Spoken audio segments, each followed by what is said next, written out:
What is going on, you guys? Welcome back to the channel. Not gonna lie to you guys, it is currently 5:22 p.m.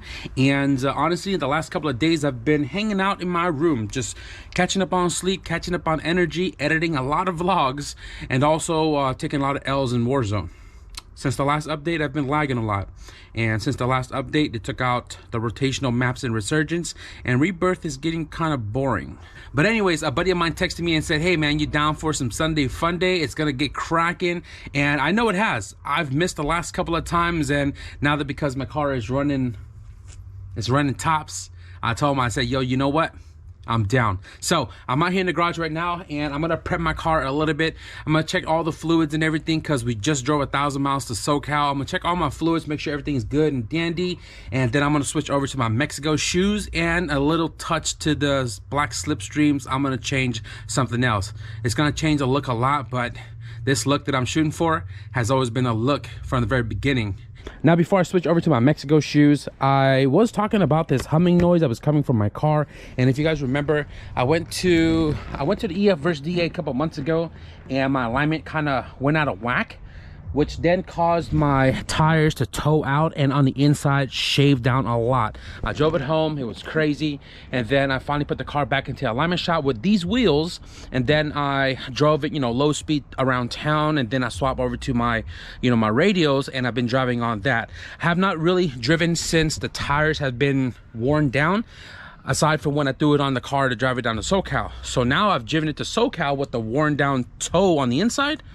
This car makes a crazy humming noise that was never there before. This noise was never there before. And if I turn my head while driving in the car, I can hear it coming from the front, which the front tires are what's chopped. So before I swap out to my Mexico shoes, what I'm going to do is I'm going to take the front tire, swap it to the rear to the front, and I'm going to go on the freeway and go 65 plus to see if I can hear the humming noise follow the wheels to the back. Because if it did, then I know it's the wheels. And if it's the wheels, probably get it balanced or just cop a new set of tires. So that's what I'm trying to do right now before I permanently mount my Mexico tires on. Let's go and grab the jack and my tools.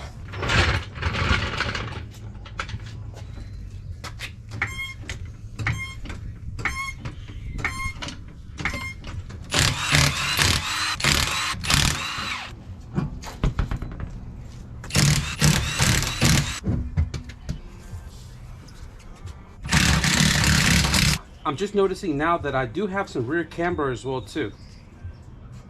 Huh. Never had camber before.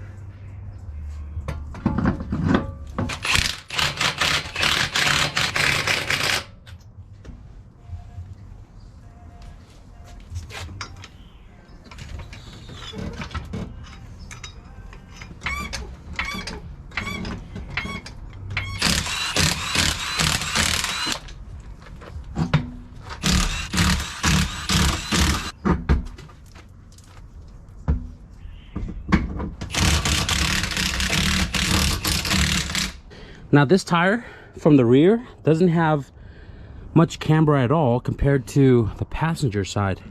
So I'm definitely going to take this car back into the alignment because I'm concerned now. But also, if you guys can see this, all those little cracks, these tires are a little old. I've ran older tires. These are the Arkley ATR K Sports R compounds. I bought these in 2017 when they first released, and they've only been around for a couple of years before they discontinued it. So these tires are a little old, but I mean, it still works.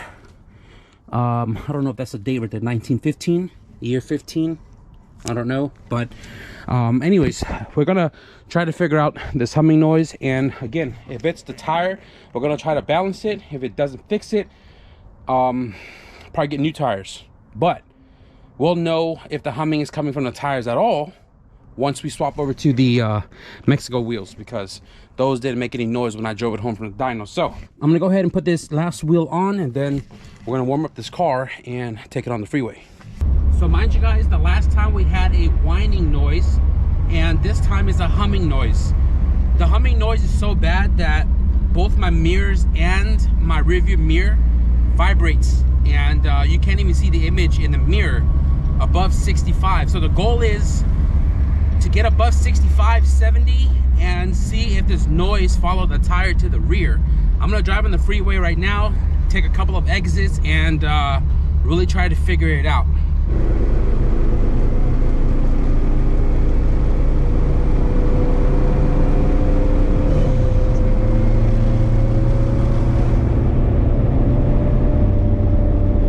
I don't have speedometer, but 3,500 RPMs, I'm sitting at about 70.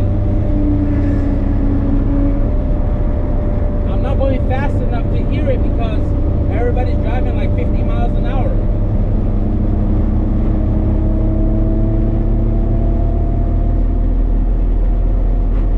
I kind of hear it in the back because before when I turn my head, I can hear it over here.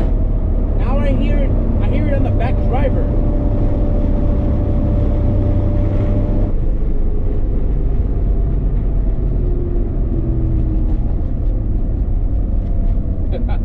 It literally sounds like a dog box in the rear.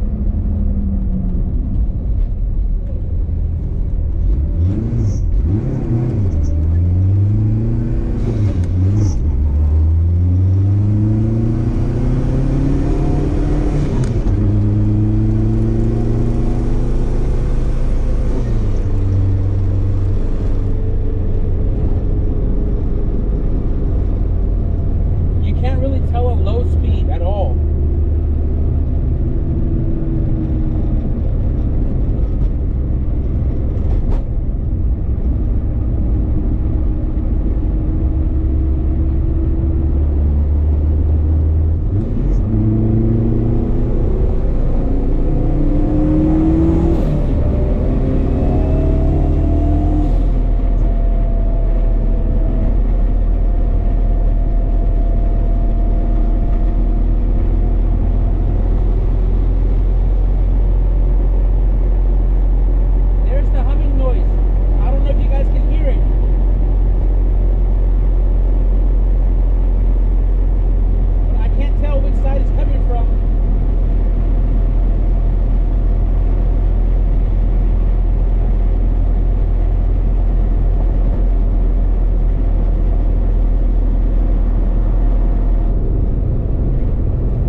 Humming gets hella loud. I don't feel it in my steering wheel, but I feel it everywhere else.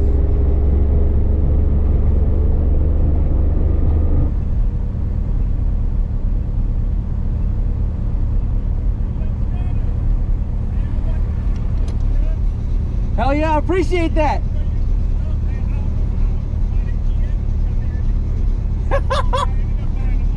Hey, it's all good as long as you buy what your heart feels, man. And that's what's good. I appreciate y'all. That's what's up. I just met a subscriber.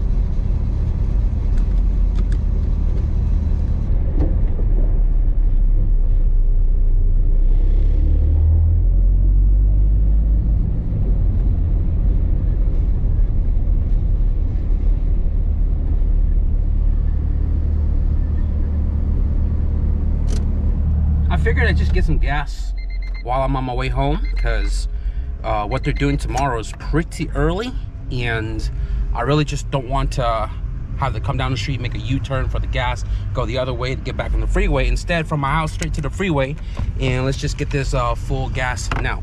Okay, so what I also noticed was when I am coming to a complete stop in neutral, you know, 20 miles an hour right now, I just came to the light in neutral, and I can hear a lot more road noise in the back of the car.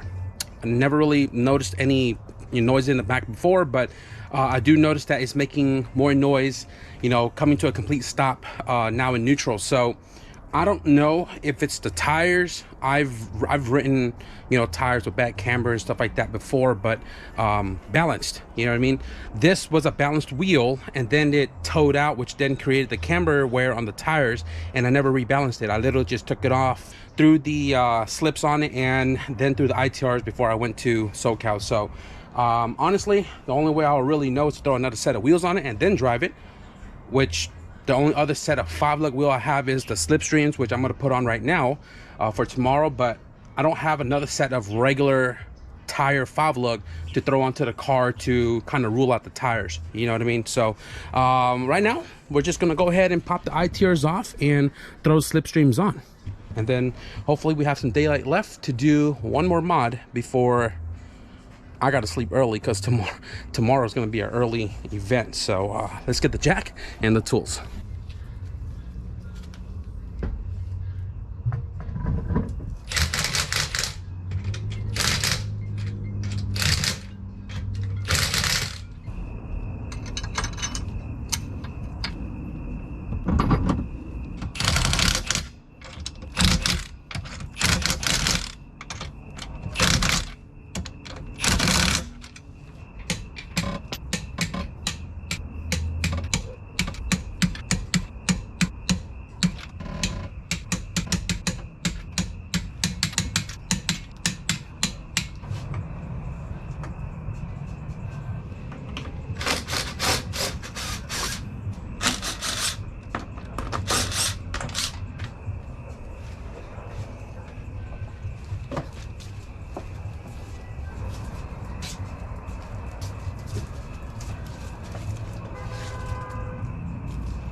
All right, guys, so after a lot of manipulation, we finally got the carbon hood to latch down on its own with the factory latches right there. And this kind of comes with like carbon hood and fiberglass hood.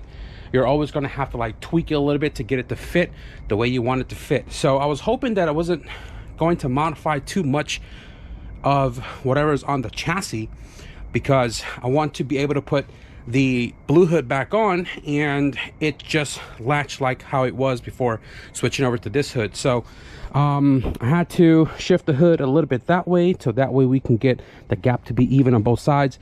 I did have to loosen up the 10s to kind of scoot the fender around. You can kind of see the indentation right there, and get the gaps that I'm looking for. So this right here, I had to put a little bit more washer on the inside to bring the latch down, and that kind of sucked the hood closer towards like the radial support to close the gap on the ends. Now I'm kind of maxed out as far as this goes, because you can see I went a little bit lower, and then the latch itself is actually smacking on top of the shield for the radiator, right? So I had to shave this down a little bit. I had to shave that down a little bit. It's not going to alter the way this is supposed to function. And you guys saw, I got it to latch.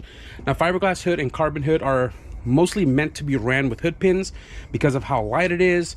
You know, the factory latch, it's a little sketch, you know what I mean, depending on the company and how they inserted the you know, the nuts in the back of the hood itself, whether it's fully supported across to where a wind won't just rip it out of the fiberglass, or if it's just like nut inserted and then, you know, a little bit of gust of wind could tear it out. Now I have really good results so far with the blue hood that was on here, which was fiberglass, and same for the KRX. The KRX does not have like air catches or hood pins at all. It is on the factory latch for the last almost 4 years now. So I was really just trying my best to make this all work with the factory latch. Kind of don't want to drill into, you know, this beautiful hood. So I'm happy to be able to do that. Now, if you guys don't know, I have been driving around with a bungee cord right here, and that's kind of like extra insurance for me to make sure, you know, the hood doesn't come up. But if you look on this hood right here, grab the light for you guys real quick. So on this hood right here, when I first threw it on, first used the original latch, I wasn't sure how well it was going to hold. So I have this to put the bungee cord on, and that's a pretty strong bungee cord. So if anything, you know what I'm saying, it'll hold it enough for me to see it and hit the brakes, so that way the hood doesn't come flopping. I'm gonna do the same for that hood right there, guys. But I'm overall pretty happy. I don't have the little rubber stopper like I did on that hood, to where I can adjust this side to sit a little bit higher, because this side is more tucked than the other. We have a little bit gap, but if I'm able to screw it a little bit, bring this one up, that will come down. If I do push the hood all the way down, like further, it will close the gap, but I'll run into that issue of hitting the radiator itself. So overall, I'm pretty happy with the way it is right now. I am done as far as the hood installation goes. So let's go ahead and close it up and peel that wrap off.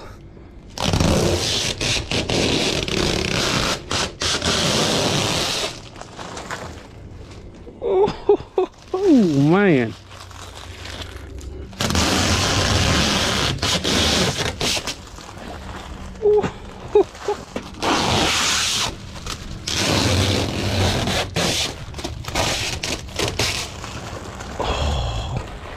Wow. Wow. Holy cow.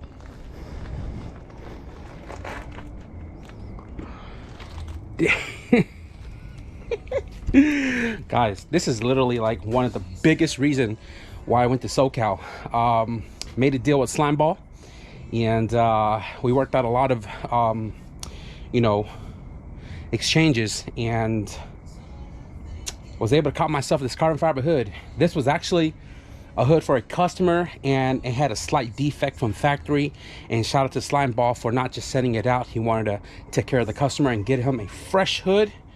And this one was kind of discounted.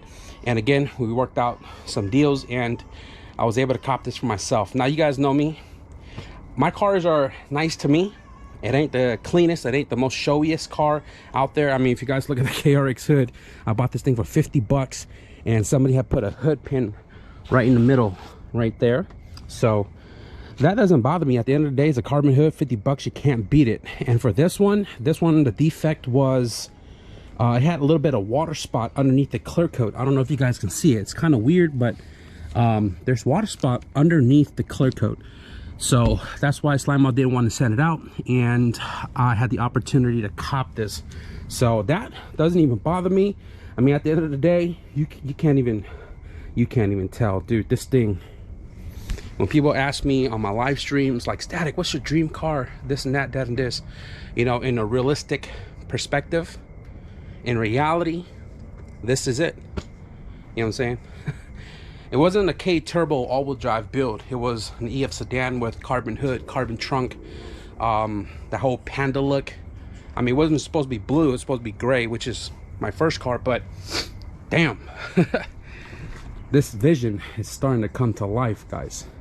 And what's crazy enough is that, you know, this thing is on carbon hood and slipstreams. This car is on carbon hood and slipstreams. One of these days, man, I'll probably take this thing on a photo shoot together. But dude, I am super stoked about this carbon hood. Shout out to Slimeball, man. If you guys need any SIR style USDM hood for the EF chassis, wagon, sedan, hatch, CRXs, be sure to hit up Slimeball, man. He's pretty prompt, very honest person, and you know, he'll take care of you. I'm gonna put all his information in the description below so you guys can get a hold of him. But man, I can't. I'm gonna clean up my stuff, and I'm gonna take a ton of photos right now. Now, I have been reading a lot of comments in the last couple of videos these last couple of days, and a lot of the comments does raise a lot of eyebrows, you know, but I just feel like I don't need to engage with some of these comments, and a lot of it, I feel like some of you guys might not have been on here for a long time to know what all goes down on this channel. A lot of it just make me not even think twice to read it again. But there was a comment that I read. It was like, you know, I always wonder how things turn out for Dana when he just ugga-duggas everything with the gun. And I've actually explained this before if you guys pay attention, because I know some of you guys do. I've mentioned this a lot of times in engine building videos. I always mention that if it's an important piece to a car, right, like the engine, for example, please torque everything down within specification. There's certain things that I torque by hand because they are so light in the torque specs, but flywheels, you know, crank bolts, clutch pressure plate, rod bearings, rod bolts, main girdle, all that, I torque them. Now I do show that I drive a lot of the bolts in, but I don't like super duper ugga-dugga everything, right? I just drive them in, and then off camera, which I've mentioned, that I torque them off camera. I do. I don't need to show you guys a ton of the same things over and over and over again. You know what I'm saying? Like, I'm not dumb. I've been doing this for so long that I do torque down a lot of the important stuff, right? You guys saw, I left it in the clip, I'm sure. I torque my lug nuts down like all the time, especially, you know, my Mexico wheels. Always got to torque them down. When I get to the track, I torque my wheels down and everything and ensure that they are where they need to be so we don't have a wheel roll in before the car. So I torque my stuff down at the end of the day. And I get comments like this all the time, and you know, I don't ever try to give into it, because if you guys know, you know. If you don't know, you know what I'm saying? I'm pretty sure that's why you guys leave the comments. But because of that comment, the reason why I left the torque clicking on the lug nuts, I'm gonna leave you guys off on this filler. I was gonna collage this video prepping my car and the Mexico stuff together, but I think I'm gonna keep that one a separate video, and I'm just gonna leave you guys off here with the slime ball carbon fiber hood installation. So we're gonna wrap up the video right here, guys. I hope you enjoyed the new look on the ES Sedan. I'll be sure to throw some photos at the end as well. If you guys enjoyed the new look, be sure to hit the thumbs up. And if you guys want to stick around for some stuff I have planned here on the driveway, work on the engine bay of the wagon, build the exhaust system for my brother's car, because I have most of everything now. I got a CRX coming in for a possible all-wheel drive rear end conversion installation. A lot of fun stuff coming up here. HTB car coming up in the next week or so. So if you guys want to stick around and see all that fun stuff, be sure to hit the subscribe button. But with that being said, thank you guys for watching, and I'll see you guys in the next video. Peace.